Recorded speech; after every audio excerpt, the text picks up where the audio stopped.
Ok, toi ce qui t'intéresse, c'est les frais. Aucun frais d'ouverture de compte, aucun frais de gestion de compte, aucun frais de carte, aucun frais de retrait si tu retires plus de 100 euros. Point fort, c'est l'offre d'investissement et d'épargne. Effectivement, Trade Republic, c'est de la merde. Quoi? Sire!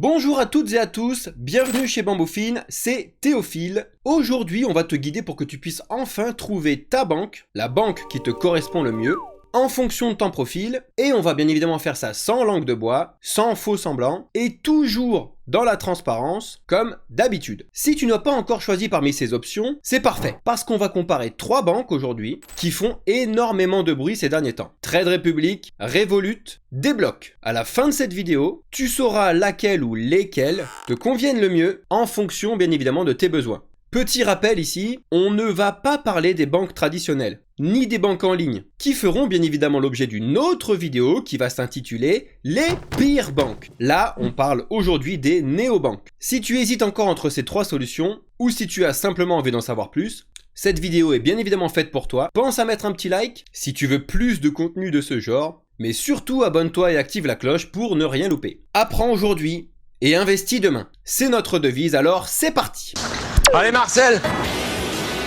Pour que la comparaison soit juste et utile, on a demandé directement à vous, les utilisateurs, quels sont les critères selon vous les plus importants pour choisir la meilleure banque, la meilleure néobanque. Voici les points sur lesquels nous allons travailler avec une note à chaque fois sur 10. La fiabilité, est-ce que la solution elle est fiable et sécurisée? Les frais, bien évidemment, sur les cartes, sur les virements, sur les retraits, etc. La transparence, on va analyser rapidement le business model de ces banques et voir surtout s'il y a des frais ou des revenus cachés. L'avenir, cette solution, cette banque a-t-elle de l'avenir? Et quels sont surtout les potentiels changements qui pourraient arriver et donc l'affecter? Les crypto-monnaies, noter ce service est tout particulièrement important pour nous. Et enfin, le service client et l'utilisation. Là, pour le coup, on va faire une moyenne de ce que toi tu as noté sur Trustpilot, Google Play Store et bien évidemment l'App Store. Ce sera donc votre note. Commençons avec Trade Republic, la néobanque allemande qui fait énormément parler d'elle en ce moment. Elle est présente sur toutes les émissions et surtout beaucoup sur YouTube. Tu as forcément vu quelque part cette tête-là. On commence avec la fiabilité. Lancée en 2015, sa mission est très claire. Démocratiser l'accès au marché financier pour le plus grand nombre. Selon eux, et je cite directement, ils sont la manière la plus intelligente d'investir, de dépenser et d'épargner. C'est bien évidemment disponible dans plusieurs pays avec plus de 4 millions d'utilisateurs, plus de 35 milliards d'épargne est présent donc dans 17 pays. Selon ce communiqué de presse. Trade Republic est régulé par la BaFin, c'est en gros l'équivalent de l'AMF en France, mais du coup en Allemagne. On est plutôt très bien protégé, même si on n'est pas en France, on reste quand même en Europe. Donc, première note ici, sur la fiabilité de Trade Republic, un joli 9 sur 10. Le petit point en moins, c'est en vrai pour l'absence directe de projets français et aussi beaucoup de manque de recul. 2015, c'est quand même moins de 10 ans. Sur l'utilisation maintenant, l'application est intuitive et simple. C'est une banque d'une part, avec un compte en banque, une carte,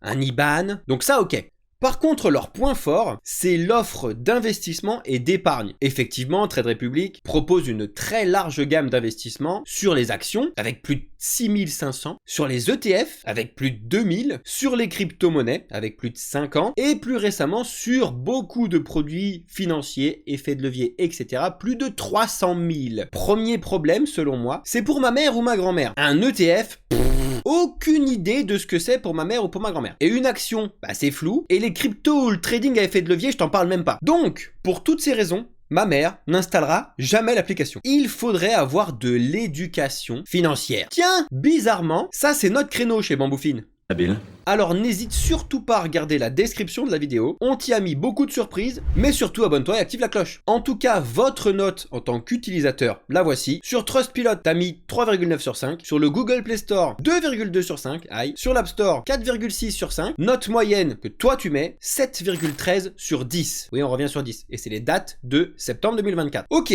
toi ce qui t'intéresse, c'est les frais. Aucun frais d'ouverture de compte, aucun frais de gestion de compte, aucun frais de carte, aucun frais de retrait si tu retires plus de 100 euros. Et tu peux retrouver directement tous les frais ici. Tu as tous les liens dans la description encore une fois. Pour faire simple, tout est gratuit ou presque. Donc, en ce qui concerne les frais, ils sont quand même pas mal. La note 9 sur 10. Pas 10, justement parce qu'il y a ce qui suit. Comment ils se payent chez Trade Republic? Quel est leur business model? Parce que c'est une entreprise après tout. Ils ont des gens, ils doivent payer et ils doivent faire du chiffre d'affaires. Eh ben, sache qu'ils se payent 1 euro à chaque fois que tu fais une transaction d'achat, de vente, d'investissement, etc. Alors pour les gros montants, c'est juste génial parce que toute la concurrence résonne en pourcentage. En général, c'est 1%. Par contre, pour les petits, et spécialement tout ce qui est en dessous de 100 euros, tous les mouvements que tu vas faire en dessous de 100 euros, là c'est vite très cher. Exception avec le plan d'investissement programmé, parce que là il n'y a pas de frais, mais par contre ils sont vraiment très intelligents, ils savent où, quand et combien tu vas investir, et là on arrive sur le plus gros point noir que tout le monde a trouvé sur ce type d'offre de placement, d'investissement. Bonjour les PFOF, Payment for Order Flow. Le PFOF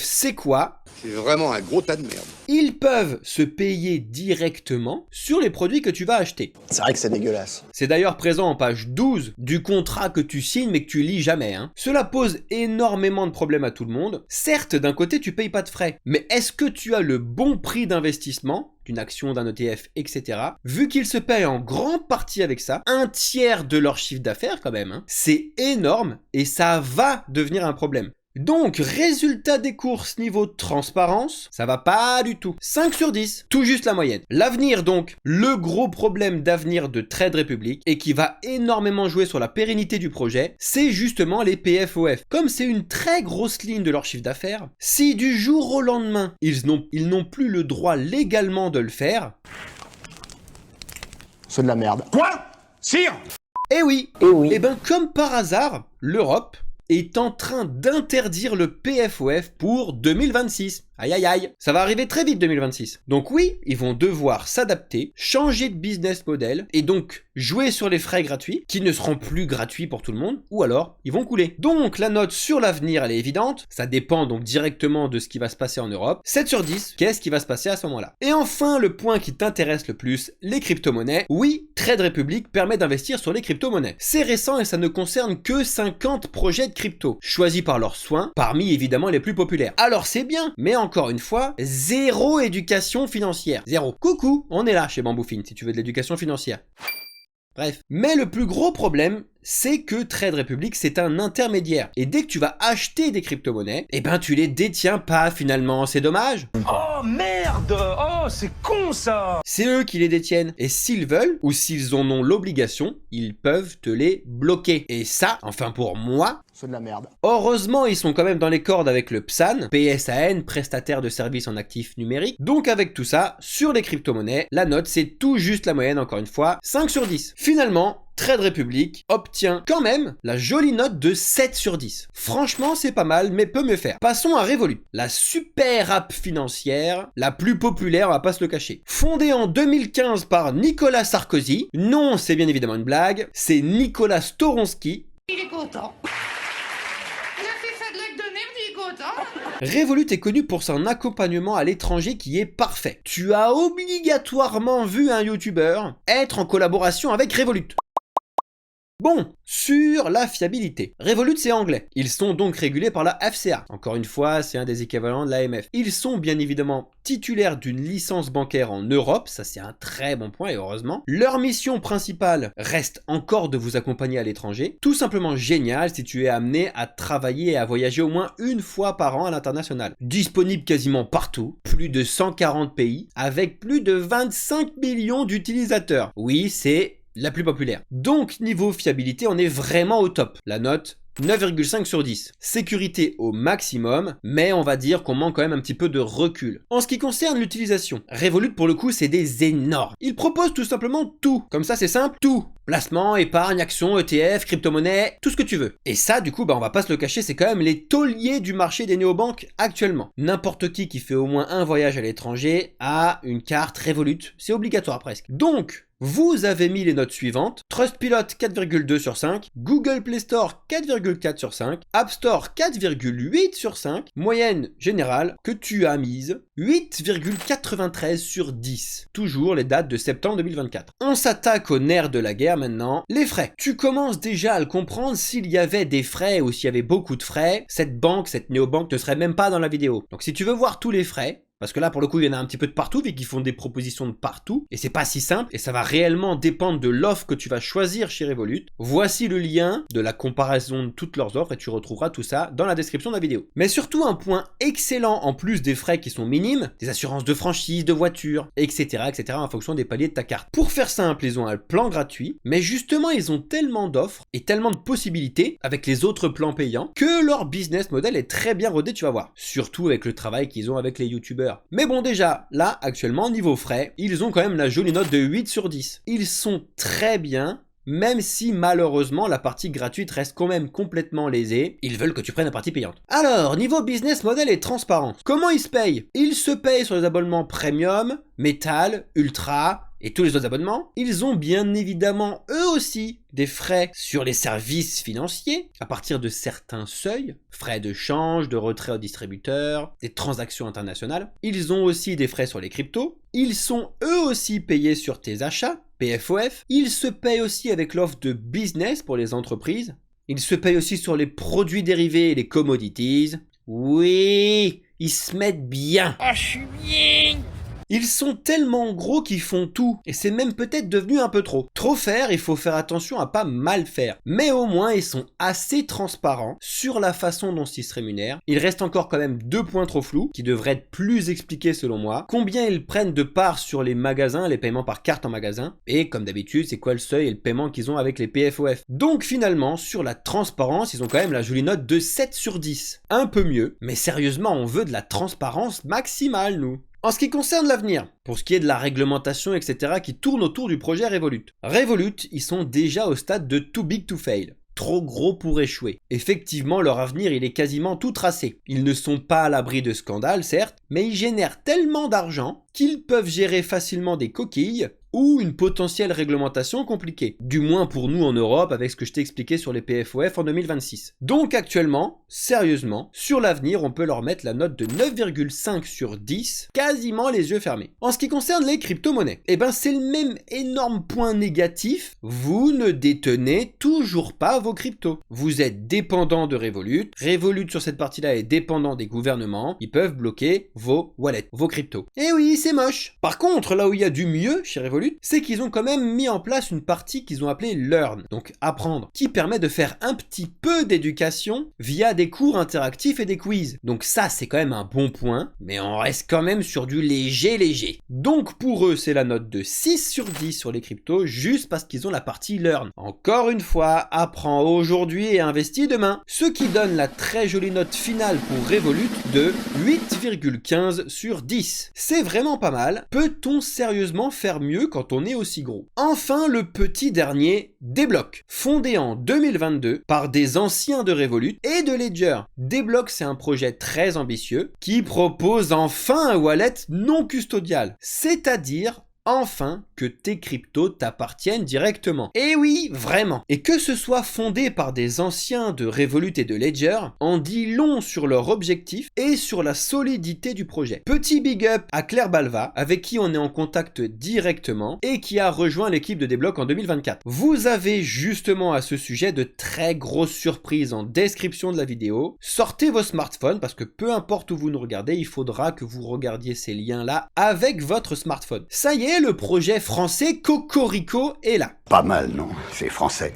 Premièrement, la fiabilité. Débloc, il est EME, établissement de monnaie électronique, auprès donc de l'ACPR, le régulateur français, et en plus, ils sont bien évidemment PSAN, donc prestataire de services d'un actif numérique, sur la partie crypto. Pas besoin d'aller plus loin, 9,5 sur 10, encore la sécurité au maximum, mais là pour le coup, vraiment on manque de recul. En ce qui concerne l'utilisation et donc la note que toi tu as mise en utilisant l'application. Débloc pour le coup c'est différent. Ils sont très intelligents. Ils font le strict minimum sur la partie bancaire dont tout le monde a besoin au quotidien. Ils ont un compte en banque ultra sécurisé, une carte physique, des cartes virtuelles, un IBAN français, des virements gratuits en instantané, etc. Rien que la partie banque, elle est juste simple, efficace, sans chichi, à utiliser tous les jours. Débloc, c'est le tout premier projet au monde qui te propose une vraie banque avec paiement en euros, en devises étrangères à l'étranger, un RIB français, etc.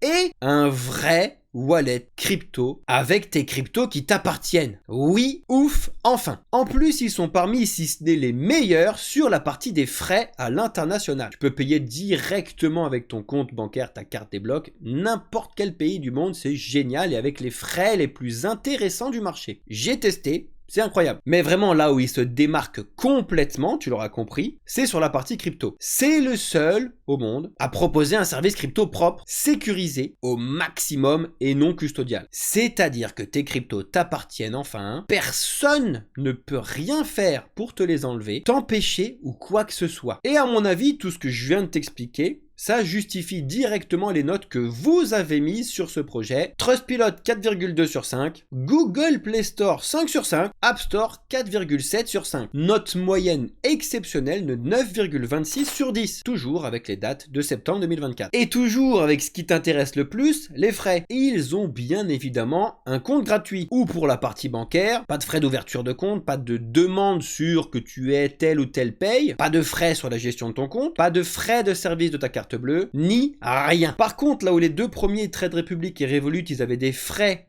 en dessous de 100 € quand tu vas retirer un distributeur, chez Desblocs, c'est l'inverse. Les frais, c'est quand tu vas retirer au-dessus de 100 € sur un distributeur. Voilà la différence qu'il y a là-dessus. Si tu veux, tu as toutes les informations là-dessus, lien dans la description encore une fois. Très rapidement, sur les frais, on peut mettre la jolie note de 9,5 sur 10. On peut réellement difficilement faire mieux avec ce qu'ils proposent. Attention, quel est le business model de Desblocs? Comment Desblocs se paie? Parce que c'est toujours une entreprise avec des frais, il faut avoir un chiffre d'affaires, etc. Et ben pour le coup, c'est très simple et très transparent. Desblocs a une partie fixe avec l'abonnement premium mensuel. Et ensuite, Desblocs a une partie variable avec des frais sur les achats, les ventes et les échanges de crypto-monnaies. Et non, je rigole, c'est tout. Et pourquoi c'est tout? Desblocs sont partisans de ne pas en faire beaucoup, mais de le faire parfaitement bien. Desblocs, c'est uniquement une application de téléphone pour l'instant. Il n'y a pas de compte entreprise, de compte joint, etc. Il n'y a pas de compte épargne TF, actions et donc toutes les conneries de PFOF. Il n'y en a pas. Et c'est tout simplement les meilleurs sur le créneau des crypto-monnaies. Donc là, clairement, en termes de transparence, la note est 10 sur 10. On peut pas faire mieux. C'est clair, net, limpide. Niveau avenir, quel est l'avenir de Desblocs? Eh ben ils ont tout l'avenir devant eux et ils construisent actuellement très intelligemment. Ils sont aussi beaucoup en avance de phase sur leurs concurrents, sur la partie crypto, tu l'as compris. Et actuellement, au vu de leur service, je ne vois pas quelle réglementation pourrait leur poser problème. Justement parce que c'est très simple. Si tu veux d'ailleurs regarder en direct les prochaines avancées technologiques et de propositions qu'ils sont en train de faire chez Desblocs, voici le lien que tu as dans la description. Donc sur l'avenir, très jolie note de 9 sur 10 parce qu'il y a toujours la possibilité de faire mieux. Mais surtout quand même, on manque cruellement de recul quand même. Et enfin, sur la partie des crypto-monnaies, on va être ici un petit peu plus critique parce que c'est leur cœur de marché. Et ils sont déjà premièrement les meilleurs parce que c'est un wallet non custodial. Ce qui signifie que tes clés privées sont à toi et donc tes cryptos sont à toi. Point. Impossible pour eux de te bloquer quoi que ce soit. C'est impossible. Même si le gouvernement ou je sais pas qui leur met le couteau sous la gorge, c'est rendu impossible grâce à la technologie de la blockchain. C'est beau la technologie de la blockchain, encore une fois, il faut que tu t'éduques et que tu passes un petit peu de temps dessus parce que c'est réellement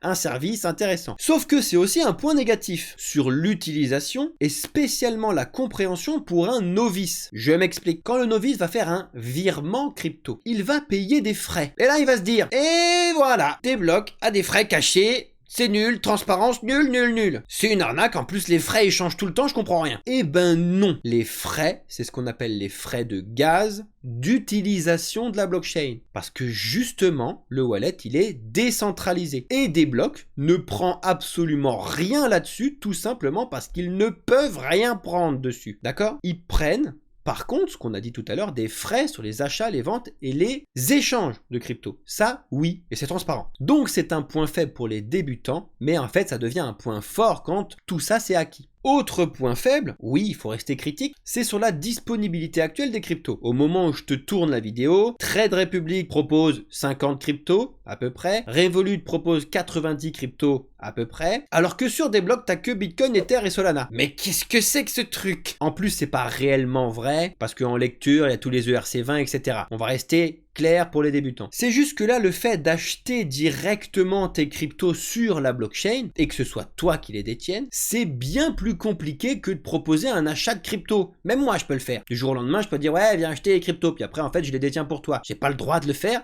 mais je peux le faire, c'est facile. Alors que là, chez Desblocs, ils n'ont pas choisi la facilité, ce pourquoi l'ancien de chez Ledger est très important. Donc oui, actuellement, peu de cryptos sont disponibles, mais tu peux encore une fois regarder toutes les prochaines annonces et tu peux même voter. Ça c'est génial, avec un ordre de priorité avec ce lien. Donc, niveau crypto-monnaie, on leur met la jolie note de 9 sur 10, parce qu'il y a quand même encore pas beaucoup de crypto pour l'instant. Desblocs se retrouve donc avec la très jolie note finale de 9,5 sur 10. Conclusion, si tu recherches à investir dans les actions, les ETF, épargner, etc., Trade Republic c'est fait pour toi. S'il te plaît, t'arrêtes avec ton livret A, ce genre de truc, je te fais déjà un nombre incalculable de vidéos pour t'expliquer pourquoi c'est une grosse bêtise. Ça c'est vraiment un gros point chez Trade Republic. Si tu voyages souvent et que tu veux une application polyvalente qui est énorme, Revolut est un excellent choix. Et enfin, si tu veux te lancer sérieusement dans les crypto-monnaies avec une vraie propriété sur tes actifs et un service bancaire au quotidien juste impeccable, même quand tu vas à l'étranger, sérieusement, c'est les mêmes frais que Revolut, voire mieux, Desblocs et ta solution. Récapitulatif, Trade Republic 7 sur 10, Revolut 8,15 sur 10 et Desblocs 9,5 sur 10. Dis-moi en commentaire laquelle de ces banques tu préfères et pourquoi. N'oublie bien évidemment pas de liker, de t'abonner, d'activer la cloche, et je te vois venir. Tu te dis, tiens, il a pas parlé de ce projet là. Et bien justement, dis-moi quel est le projet auquel tu penses de Neobank en commentaire, et ça fera l'objet d'une prochaine vidéo. Alors oui, nous sommes ambassadeurs de Desblocs, mais tu l'as vu, on est quand même critique, premièrement, et deuxièmement, normalement, rien qu'en regardant les propres notes que toi tu as mis sur l'application Desblocs, tu comprends aisément pourquoi on a choisi de travailler avec eux. On partage énormément de valeurs avec le projet Desblocs. Ils sont très sympathiques, extrêmement professionnels. Donc oui, on ne comprend sérieusement pas pourquoi tu n'as toujours pas de compte d'ouvert chez Desblocs. Pourquoi ? C'est gratuit pour commencer et tu verras par la suite si tu veux aller plus loin avec l'offre premium. Regarde ce qu'on t'a mis en commentaire en termes de cadeaux et utilise ton smartphone. Vous vous doutez bien que nous, on est à fond là-dedans. Et moi, perso, Desblocs, c'est devenu ma banque. Et pour le coup, j'ai le service natif avec leur NFT, que je trouve tout simplement génial au passage. On est vraiment très fiers de travailler avec Desblocs. Et du coup, on a ouvert spécialement pour vous sur notre Discord un fil sous le salon général où tu peux regarder les avis des autres sur l'application, sans chichi, sans fioriture, transparence totale, tu nous connais. Et tu peux également y mettre ton propre avis. Merci d'avoir regardé cette vidéo. Et comme toujours, apprends aujourd'hui et investis demain. C'était Théophile pour le projet Bamboufine. Ciao!